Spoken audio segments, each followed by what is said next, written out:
Hello friends, welcome to my channel. आज आप लोग को ह्यूमन फिजियोलॉजी के second chapter breathing and exchange of gases के क्वेश्चन करवाएंगे। चलिए क्वेश्चन कर लेते हैं।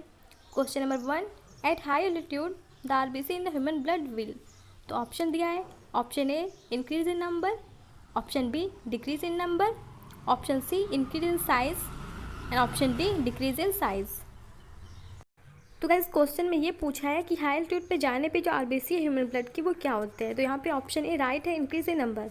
हाई एल्टीट्यूड पे जाने पे जो एयर का कंपोजिशन होता है वो सेम होता है ऑलमोस्ट सी लेवल के, बट उसकी जो डेंसिटी होती है वो ग्रेजुअली डिक्रीज करती जाती है और पार्शियल प्रेशर भी जो ऑक्सीजन का होता है वो भी डिक्रीज करता जाता है। इसलिए यहाँ पे ऑप्शन ए राइट हो गया, increase in number.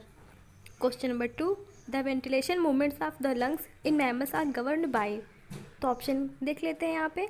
Option A दिया है muscular wall of lungs, option B diaphragm, option C intercostal muscle and option D both B and C, यानी कि डायफ्राम भी होगा इंटरकोस्टल मसल होगा। तो इस क्वेश्चन में पूछा जा रहा है कि जो वेंटिलेशन मूवमेंट होता है लंग्स का मैमल्स में वो किससे गवर्न किया जाता है। तो यहाँ पे ऑप्शन डी आपका राइट होगा, बोथ बी एंड सी। वो डायफ्राम से भी गवर्न होता है, इंटरकोस्टल मसल से भी होता है। यहाँ पे आपको ऑप्शन ध्यान से करना है, यहाँ पे ऑप्शन डी राइट होगा, बोथ बी एंड सी। तो उस क्वेश्चन को आप एनसीईआरटी से पढ़ के भी अच्छे से कर सकते हैं, बहुत ईजिली तरीके से सारे क्वेश्चन हो जाएंगे।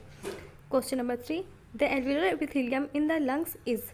तो option A non ciliated columnar, option B non ciliated squamous, option C ciliated columnar, option D ciliated squamous. इस क्वेश्चन में जो ऑप्शन दिए गए हैं क्वेश्चन बहुत ही जो ऑप्शन बहुत ही क्लोज से ऑप्शन दिए जाते हैं ताकि आपको कन्फ्यूजन हो। आप लोग जितने प्रैक्टिस करें उतने अच्छे से आंसर यहाँ पे हो जाएगा आप लोग का। तो गाइस इस क्वेश्चन में ये पूछा था कि जो एल्वेलर एपिथेलियम होता है वो लंग्स का वो कैसा होता है। तो यहाँ पे ऑप्शन बी आपका राइट होगा। वो जो एल्वेलर एपिथेलियम होता है लंग्स का वो नॉन सिलेटेड स्क्वैमस होता है। तो आपको यहाँ पे बहुत ध्यान से इस ऑप्शन को या तो रख लेना है, फिर आपको एनसीईआरटी से पढ़ के प्रैक्टिस करके आंसर कर लेना है। तो ऑप्शन बी राइट हो गया। Question number 4, haemoglobin is a type of. तो option A carbohydrate, option B respiratory pigment, option C vitamin and option D skin pigment. तो हीमोग्लोबिन यहाँ पे पूछा है किस टाइप का, ये मान लो कार्बोहाइड्रेट पूछा है, रेस्पिरेटरी पिगमेंट दिया है, विटामिन दिया है, स्किन पिगमेंट। आपको इन सारे ऑप्शन में से चूज़ करके बताना है हीमोग्लोबिन क्या होता है। तो यहाँ पे ऑप्शन बी आपका राइट होगा, haemoglobin is a type of respiratory pigment. तो ऑप्शन बी आपका राइट हो गया, हीमोग्लोबिन रेस्पिरेटरी पिगमेंट होता है। तो ऑप्शन बी इसलिए राइट है। क्वेश्चन नंबर नेक्स्ट देख लेते हैं। The respiratory centre which control inspiration expiration are located in. तो पूछा जाए क्वेश्चन में कि जो रेस्पिरेटरी सेंटर होता है जहाँ से एक्सपायरेशन और एक्सपायरेशन की प्रोसेस को कंट्रोल किया जाता है वो कहाँ से लोकेटेड होता है। तो ऑप्शन यहाँ पे पढ़ लेते हैं। Option A diencephalon, option B medulla oblongata, option C cerebellum, option D spinal cord. तो वो लोकेशन हमको बतानी है। तो वो लोकेशन होता है ऑप्शन बी यानी कि मेडुला ऑब्लिंगेटा। ये रेस्पिरेटरी सेंटर होता है जहाँ पे एक्सपायरेशन और एक्सपायरेशन की प्रोसेस होती है। ये सेंटर यहाँ पे मेडुला ऑब्लिंगेटा में लोकेटेड होता है। तो ऑप्शन बी आपका राइट हो गया। सारे क्वेश्चन बहुत ही ज़्यादा इंपॉर्टेंट है और कह सकते हैं आप इजी भी है। आज यहाँ पे हम ह्यूमन फिजियोलॉजी के chapter body fluid and circulation के क्वेश्चन करवाएंगे। चलिए क्वेश्चन देख लेते हैं। Question number 1, in mammals which blood vessel would normally carry largest amount of urea। तो option A is given hepatic vein, option B hepatic portal vein, option C renal vein, option D dorsal aorta। तो guys यहाँ पे question number 1 में आपका option A right है, that is hepatic vein। जो hepatic vein है ये largest amount of में यूरिया को कैरी करता है और यूरिया जो है ये लीवर से प्रोड्यूस होती है। हेपेटिक वेन लीवर में डीऑक्सीनेटेड ब्लड को ट्रांसपोर्ट करता है फॉर द ऑक्सीनेशन ऑफ ब्लड। तो ब्लड के ऑक्सीनेशन के लिए फिर ये हार्ट में उसे ट्रांसपोर्ट कर देता है। तो ऑप्शन ए आपका राइट है। Question number 2, serum differ from blood in. तो option A lacking globules, option B lacking albumins, option C lacking clotting factor, option D lacking antibiotics. तो यहाँ पे ऑप्शन सी राइट है, that is lacking clotting factor. जो serum में differ होता है blood से लैकिंग क्लॉटिंग फैक्टर। जो सीरम है, serum is the fluid that separate from blood plasma and configuration. जो सीरम है ये एसेंशियल होता है similar to composition to plasma, but इसमें जो है फार्मुलेशन की कमी होती है और अदर सब्सटेंसेज जैसे कि जो कोagulation प्रोसेस में हेल्प करता है, इसलिए ये ब्लड से डिफरेंट होता है लैकिंग क्लॉटिंग फैक्टर से। तो ऑप्शन सी राइट हो गया। Question number 3, erythropoiesis start in. तो option A spleen, option B red bone marrow, option C kidney और ऑप्शन डी लीवर। तो क्वेश्चन नंबर 3 में ये पूछा जा रहा है कि जो एरिथ्रोपोइसिस प्रोसेस है कहाँ स्टार्ट होती है। तो ऑप्शन जो दिया गया इसी में हमें बताना है। तो यहाँ पे ऑप्शन बी राइट है, that is red bone marrow. Red bone marrow में जो एरिथ्रोपोइसिस है ये स्टार्ट होती है। Erythropoiesis is the formation of red blood cell, उसको एरिथ्रोसाइट भी बोलते हैं, which occurs in the red bone marrow. ये रेड बोन मैरो में पाया जाता है। तो ऑप्शन बी राइट है। Question number next, bundle of His is a part of which one of the following organs in human. तो option A brain, option B heart, option C kidney and option D pancreas. तो guys यहाँ पे option B right है, that is heart. जो bundle of His होता है ये heart का पार्ट होता है। A bundle of nodal fibres जिसे एवी नोड बोलेंगे, और ये कंटिन्यू होता है एवियन नोड तक, और ये इमर्ज होकर बहुत सारे माइनर फाइबर्स बनाता है वेंट्रिकुलर मसल तक, और ये साइड में जो है इसे प्रोकेंजियल फाइबर बोलेंगे, और ये फाइबर जो है राइट एंड लेफ्ट बंडल मिलकर सारे फाइबर बंडल ऑफ हिज बनाते हैं, तो उसका फॉर्मेशन होता है। तो बंडल ऑफ हिज ये हार्ट का पार्ट है, तो ऑप्शन बी आपका राइट है। Question number 5 and last, thickening of wall of arteries is called. तो option A atherosclerosis, option B arthritis, option C एरियोज, option D both B and सी।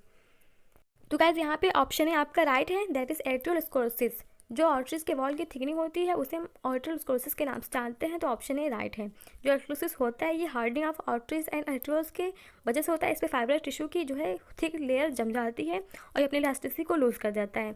इस disease में जो है कैल्शियम साल्ट प्रेसिपिटेट हो जाता है कोलेस्ट्रॉल के साथ, तो ऑप्शन ए आपका राइट है। आज आप लोगों को ह्यूमन फिजियोलॉजी के 4 chapter excretory product and their elimination chapter के क्वेश्चन करवाएंगे। तो इसके हम 5 क्वेश्चन करेंगे। क्वेश्चन देख लेते हैं। Question number 1, glucose is taken back from glomerular filtrate through. तो option A active transport, option B passive transport, option C osmosis and option D diffusion. तो गाइस यहाँ पे क्वेश्चन नंबर 1 में ऑप्शन ए राइट है। Glucose is taken back from the glomerular filtrate through the PCT region. PCT region यानी proximal convoluted tubule by active transport. Active transport जो process है उसके through PCT reason में ये filtrate होता है, तो ऑप्शन ए राइट है, एक्टिव ट्रांसपोर्ट। क्वेश्चन नंबर 2 देख लेते हैं। Which one of the 4 parts mention below does not constitute a part of single uriniferous tubule. तो option A distal converted tubule, option B collecting duct, option C Bowman's capsule and option D loop of Henle. तो guys यहाँ पे option B आपका right है, that is collecting duct. जो nephron होता है ये लॉन्ग ट्यूब्यूल डिफरेंशिएटेड स्ट्रक्चर होता है जो 4 पार्ट में डिवाइड होता है। तो फर्स्ट है बोमन कैप्सूल हो गया, डिस्टल कन्वर्टेड ट्यूब्यूल हो गया, पिस्टरी रीजन हो गया, लूपा फेनले हो गया। पर जो डिस्टल कन्वर्टेड ट्यूब्यूल है ये उसका पार्ट नहीं होता यूरिनिफेरस ट्यूब्यूल का, इसलिए ऑप्शन आपका बी राइट हो गया। Question number 3, proximal and distal converted tubule are parts of. तो यहाँ पे पीसीटी एंड डिस्टी रीजन को पूछा है ये सब किसके पार्ट हैं। तो option A seminiferous tubule, option B nephron, option C oviduct, option D vas deferens. तो गाइस क्वेश्चन नंबर 3 में ये पूछा था कि जो प्रॉक्सिमल डिस्टल कन्वर्टेड ट्यूब्यूल है इसके पार्ट है, तो वो सब नेफ्रॉन के पार्ट होते हैं। नेफ्रॉन में पिस्टी एंड डिस्टी रीजन पाया जाता है, और नेफ्रॉन जो है स्ट्रक्चरल एंड फंक्शनल यूनिट है किडनी का, तो ऑप्शन बी आपका राइट हो गया। Question number 4, reabsorption of useful substances from glomerular filtrate occurs in. तो option A neck of nephron, option B collecting tube, option C PCT and option D all of the above. तो हमें option यहाँ पे select करके बताना है, तो हम यहाँ पे ऑप्शन देख लेते हैं, इसे आपको एक्सप्लेन कर देते थोड़ा सा। तो गाइस यहाँ पे ऑप्शन सी आपका राइट है, दैट इज पीसीटी यानी प्रॉक्सिमल कन्वर्टेड ट्यूब्यूल। इसमें जो है रिअब्जॉर्प्शन होता है useful substances from glomerular filtrate occurs इन। यहाँ पे ये पूछा था कि जो रिअब्जॉर्प्शन होता है यूजफुल सब्सटेंस वो कहाँ पाया जाता है, तो वो पीसीटी रीजन में पाया जाता है, वो होता है प्रॉक्सिमल कन्वर्टेड ट्यूब्यूल, इसलिए यहाँ पे ऑप्शन सी राइट है। Question number 5, under normal condition which are completely reabsorbed in the renal tubule. तो option A urea, option B uric acid, option C salt and option D glucose. तो यहाँ पे option D right है, यानी कि glucose. Under normal condition glucose जो होता है कंप्लीटली अब्सॉर्ब हो जाता है रीनल ट्यूब्यूल में, इसलिए यहाँ पे ऑप्शन डी आपका राइट हो गया, यानी ग्लूकोज। आप इस क्वेश्चन को डायरेक्टली याद कर लीजिएगा। ये सब क्वेश्चन जो है क्या होता है कि एग्जाम में डायरेक्टली पूछ लिया जाता है, और आपको इसे ज़्यादा पढ़ने की जरूरत नहीं है, आप इसे डायरेक्टली याद करने इस क्वेश्चन को तो आसानी से हो जाएगा। ये था जो सारे 5 क्वेश्चन थोड़ा सा लेंदी थे, आपको समझना पड़ेगा एनसीईआरटी से। Thank you so much guys, bye.